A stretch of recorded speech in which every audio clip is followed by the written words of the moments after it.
And so what I did was I started to design haircuts. And one haircut I had was the old man. And I shaved my head up here just like this. I did this. And I would keep the hair on the side like an old man has. And one time I shaved my whole head and had a reverse part. So I had hair up here and it kind of zigzag. So I did things to be this cool, crazy, kind of like creative kid. You know, like Crisscross came out. I was crazy, man. But I was a crazy cool kid in school. So I look in the fucking mirror, I see this letter, I'm fucked up, and I'm like, you know what, man, no one's coming to help me. In this mirror, it wasn't my mom, it wasn't Principal Freeman, it wasn't my dad, it was me. Because wasn't nobody coming back to fucking help David Goggins. That was my mindset now. And so with my non-spelling ass, I started getting these sticky notes and writing, you're fucked up. And my mom wakes up like, what is wrong with you? I go, man, I have to change because I can't stay here. I can't. I looked at myself in the mirror and I was defeated. I go, look at myself. I'm like, who am I? So I'm defeated in this mirror. And I'm like, okay, I'm changing. I said, Mom, can we please get a tutor? So we can only afford $15 a week for a tutor. So I had 4 hours a month. Okay. 4 hours a month. I had a 4th grade reading level, man. 4 hours a month for 6 months. That's all I had. So this tutor did one thing for me, very big. But basically, she saw that I was slow, very slow, and couldn't retain shit. And I think she was joking. She says, you're gonna have to write down everything 1,000 times for you to remember this. I took it as okay, roger that. So I literally went to the store and I bought these spiral notebooks. And I started literally writing down, let's say it's a math equation, the same fucking math equation over and over and over and over again. When it came to a paragraph comprehension, I couldn't read the fucking paragraph and then remember it. So we had like, I think 25 or 30 paragraph comprehension things. I had to write down the whole fucking thing, like a whole paragraph, and you don't have much time to take the fucking test. But that's how I learned. So how I learned the Navy Dive Man, it was like 1,000 pages, Navy Dive Man. I got it a year in advance and wrote the book out probably 14 times. Like the Boyle's Law, Charles Law, Gay-Lussac's Law, Dalton's Law, all these laws, but over and over, the whole manual. So it's not like, so now I've done it so many times I can go back in my mind and say, okay, page 71 was Boyle's Law. And I'm looking at it right now, and I remember writing it down so many times that it takes me and say, okay, I got it. And I can write it down almost verbatim so that's how I learned even to today. But the work ethic, people think I became this guy from running. No, I became this guy from fucking studying. I had to study for hours. What might take you an hour to learn, take me 2 days. So that's where, at the table, and my best friend Johnny remembers me like, God, you just changed. Something happened. I got obsessed. I gotta figure this out, man. I'm not going anywhere. I'm starting to lie. So when you have a messed up foundation, I started lying about everything. I wanted people to like me. I wanted to be accepted in some society of life, some social society. And I was like, man, this isn't the right way. I messed up here, I messed up here, I messed up everywhere. And so I realized the worst thing that happened to me is I lost myself. I never had myself. I never found myself. I had no self-esteem. So I knew through working out and through learning, because it took a lot for me to learn also, I started finding self-esteem. Once I found that, that's when doors started opening up. I stopped caring about people, that what they thought, being judged. Wow, if I say this, if I started right now, are you gonna make fun of me? I stopped caring about that. And that's when my life started really changing for me, slowly but surely. I say, my God, like, no, don't look at it like, I didn't care about losing weight. I didn't care about being the fastest person. I wasn't making the Olympics. I wasn't going to pros. I could barely read and write when I was a junior in high school. I wasn't going anywhere. I saw working out as a way for me to build calluses on my mind. I had to callous over the victim's mentality. So I watched these movies. I talked about Rocky last time I was on here. I always equated training to mental toughening. Like, it always looked brutal. People waking up early and doing all these things, and it looked horrible. I was like, wow, man, I gotta start doing that. not to get better, bigger, and stronger, but that is what's going to build me. That looks uncomfortable. That looks brutal. And getting up early, I don't want to do that. Some of this long list of things I don't want to do. And through that, I found myself. I started, I'm like, you guys aren't doing this shit in high school. You guys aren't getting up at 5 o'clock in the morning, running over here in this golf course. So I started seeing myself very differently than the average human being. I was like, hold on a second. I have something they don't have. And that's when I started to develop these things through working out.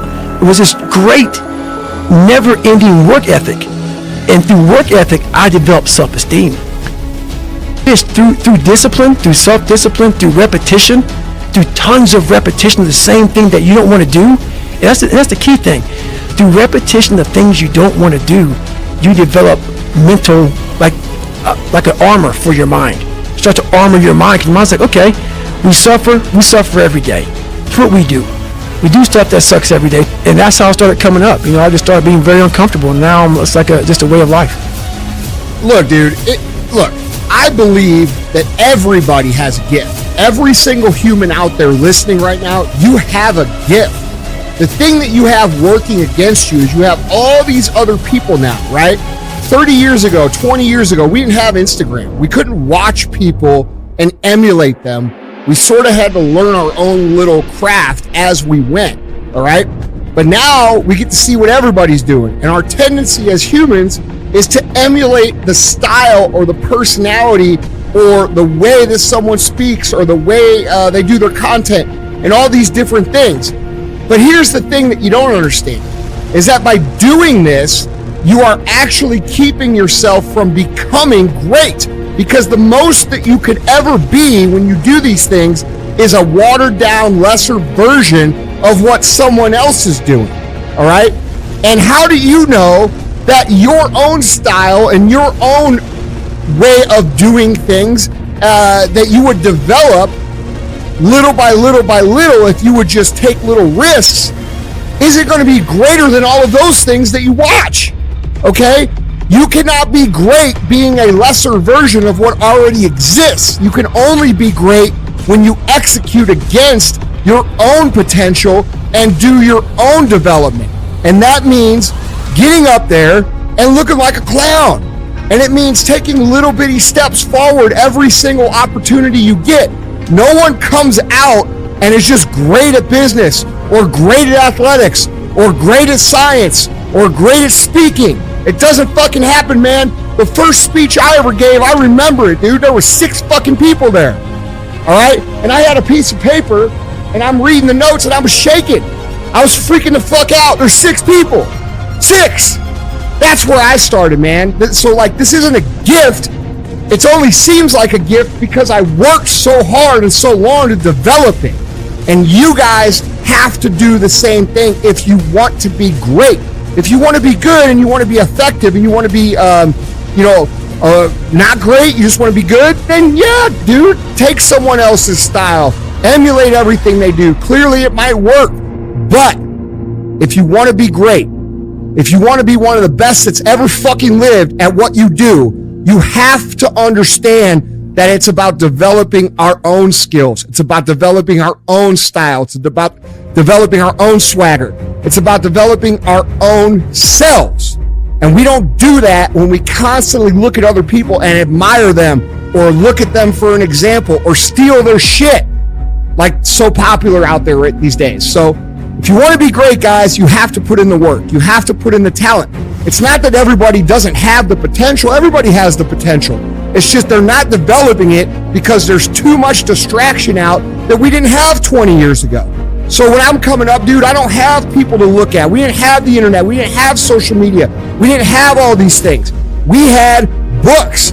And if I wanted to learn how to speak or learn how to do anything, guess what I had to do? I had to go fucking do it and suck in front of everybody. And we've lost that in society now. Everybody wants to be a lesser version of something else. And guys, I'm telling you, you can't win long term doing that. My whole life, I mean, I don't know if people believe in God or what. I don't care what you believe in. There's been this unrelenting voice in my head. We all have this voice. It's the right or wrong voice. And a lot of times that voice guides us into comfort. And my voice guided me into comfort a lot. But I have this other voice I heard my whole life. Say, hey, motherfucker, what are you doing? Nah, man, we gotta go over here. We gotta go over here to that rock pile over in the fucking corner where nobody's at. That's where victory's at.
phải không em?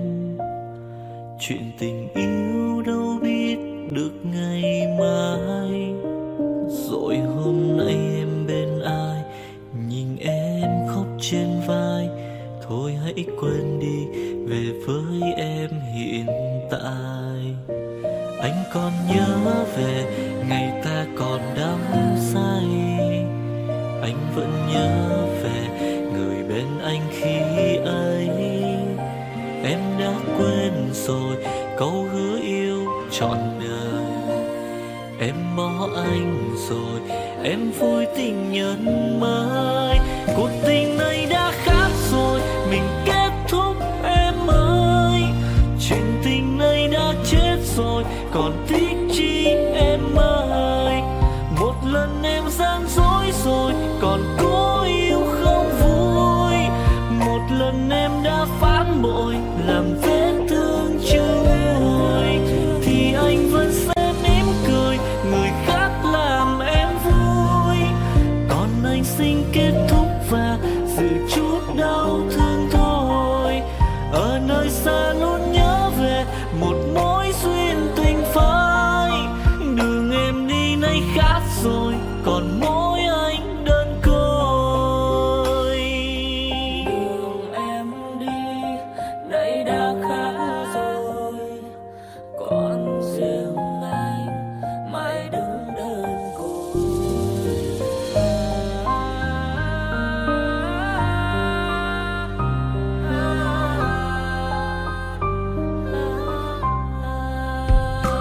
Anh còn nhớ về ngày ta còn đắm say. Anh vẫn nhớ về người bên anh khi ấy. Em đã quên rồi câu hứa yêu trọn đời. Em bỏ anh rồi, em vui tình nhân mới. Cuộc tình này đã khác rồi, mình kết thúc em ơi. Chuyện tình này đã chết rồi, còn tiếc chi em ơi. Một lần em gian dối rồi, còn cố yêu không vui. Một lần em đã phản bội, làm vết thương chưa nguôi. Thì anh vẫn sẽ mỉm cười, người khác làm em vui. Còn anh xin kết thúc và giữ chút đau thương thôi. Ở nơi xa luôn nhớ về một mối duyên tình phai. Đường em đi nay khác rồi, còn mỗi anh đơn côi. Cuộc tình này đã khác rồi, mình kết thúc em ơi. Chuyện tình này đã chết rồi, còn tiếc chi em ơi. Một lần em gian dối rồi, còn cố yêu đâu vui.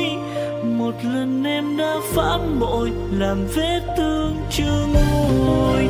Thì anh vẫn sẽ mỉm cười, người khác làm em vui. Còn anh xin kết thúc và giữ chút đau thương thôi. Ở nơi xa luôn nhớ về một mối duyên tình phai. Đường em đi nay khác rồi, còn mỗi anh đơn côi. Ở nơi xa luôn nhớ về một mối duyên tình phai. Đường em đi nay khác rồi, còn mỗi xin anh thôi.